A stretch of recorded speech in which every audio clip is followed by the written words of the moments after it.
जय भीम दोस्तों आइए एक बार फिर से आप सभी लोगों का हमारे YouTube चैनल पर हार्दिक स्वागत है।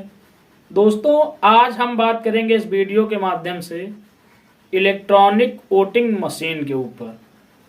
दोस्तों ईवीएम जो कि आज के समय में हमारे देश में राजनीति का एक बहुत बड़ा मुद्दा बना हुआ है। समय समय पर जो विपक्ष के दल हैं वो सुप्रीम कोर्ट में ईवीएम के खिलाफ याचिकाएं दायर करते हैं, लेकिन सुप्रीम कोर्ट इन पर कोई कड़ा एक्शन नहीं ले रहा है। बार बार इस देश में जब कोई चुनाव नज़दीक आता है तो सुप्रीम कोर्ट के पास ईवीएम धांधली के केस जाते हैं, लेकिन उन पर भी सुप्रीम कोर्ट का कोई रिएक्शन नहीं आता है, जिस वजह से इस देश में ईवीएम को लेकर सुप्रीम कोर्ट के प्रति लोगों में काफी आक्रोश है। दोस्तों जैसा कि आप लोगों ने हमारे वीडियो का थंबनेल पढ़ा है कि बीजेपी नेताओं ने किया ईवीएम का विरोध और 2024 में होगा बैलेट से चुनाव। तो साथियों इस थंबनेल को आप फेक मत समझना, क्योंकि ये बड़ी सटीक बात है। आपको बताता चलूं, जब 2000 में बीजेपी चुनाव हारी थी तो बीजेपी की जो प्रधानमंत्री पद के उम्मीदवार थे लाल कृष्ण आडवाणी जी, उन्होंने भी ईवीएम के ऊपर मुद्दा उठाया था और उन्होंने भी यही कहा था कि ये कांग्रेस की जीत नहीं बल्कि ईवीएम की जीत है। उसके बाद दोस्तों नरसिम्हा राव ने एक पुस्तक लिखी, डेमोक्रेसी एट रिस्क। ये पिक आप देख रहे हैं जो, ये उसी पुस्तक का आवरण है जिस पर लिखा हुआ है we can trust our electronic voting machine. क्या हम अपने ईवीएम पर भरोसा कर सकते हैं?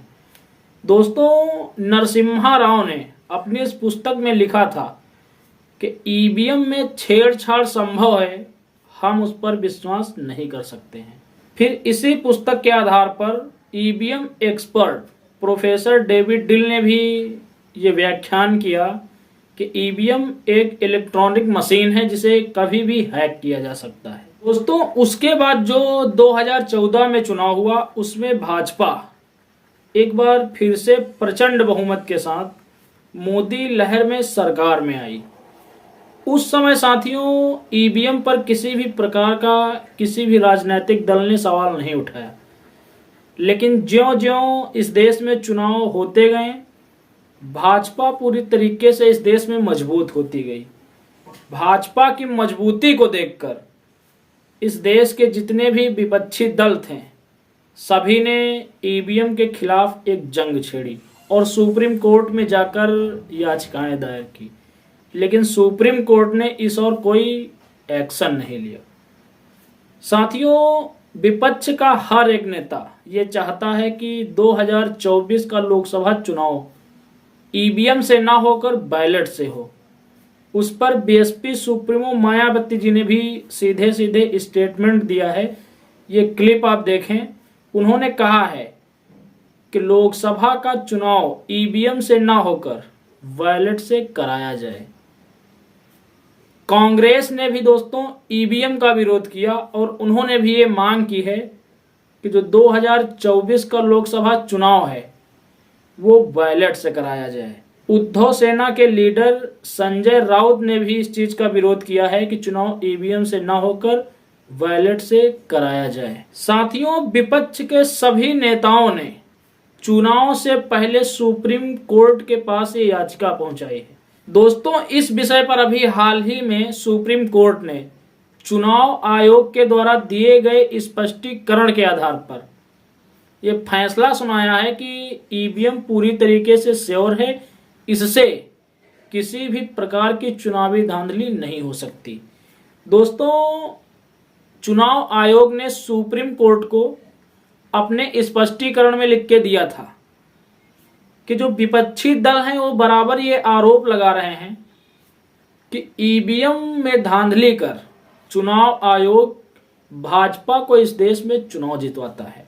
उन्होंने एकदम स्पष्ट किया कि बहुत से ऐसे राज्य हैं जहां पर गैर भाजपाई दल शासन में है, चाहे वो कर्नाटका हो, चाहे वो राजस्थान हो, चाहे वो छत्तीसगढ़ हो, चाहे वो दिल्ली हो, चाहे वो पंजाब हो, चाहे वो पश्चिम बंगाल हो, ऐसे बहुत से राज्य हैं जहां पर भाजपा की सरकार ना होकर अन्य विपक्षी दलों की सरकार है, जो कि ईवीएम से ही जनादेश हासिल कर पाए हैं। उन्होंने एकदम स्पष्ट किया है कि अगर ईवीएम में धांधली होती तो भाजपा के अलावा कोई भी दल अन्य किसी राज्य में सरकार नहीं बना पाता।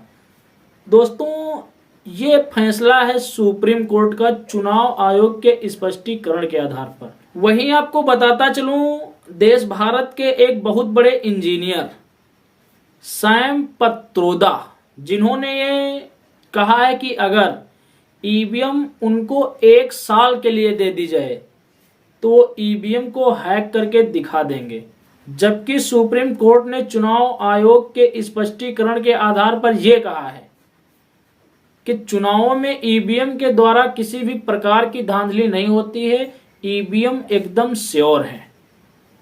आपको क्या लगता है साथियों, क्या ईवीएम से धांधली हो रही है? क्या 2024 का लोकसभा चुनाव बैलेट से होना चाहिए? कमेंट सेशन में आके जरूर बताइए। मिलेंगे एक अगले वीडियो में एक अगले मुद्दे के साथ। तब तक के लिए आप सभी को मेरा सादर जय भीम, जय भारत, जय संविधान।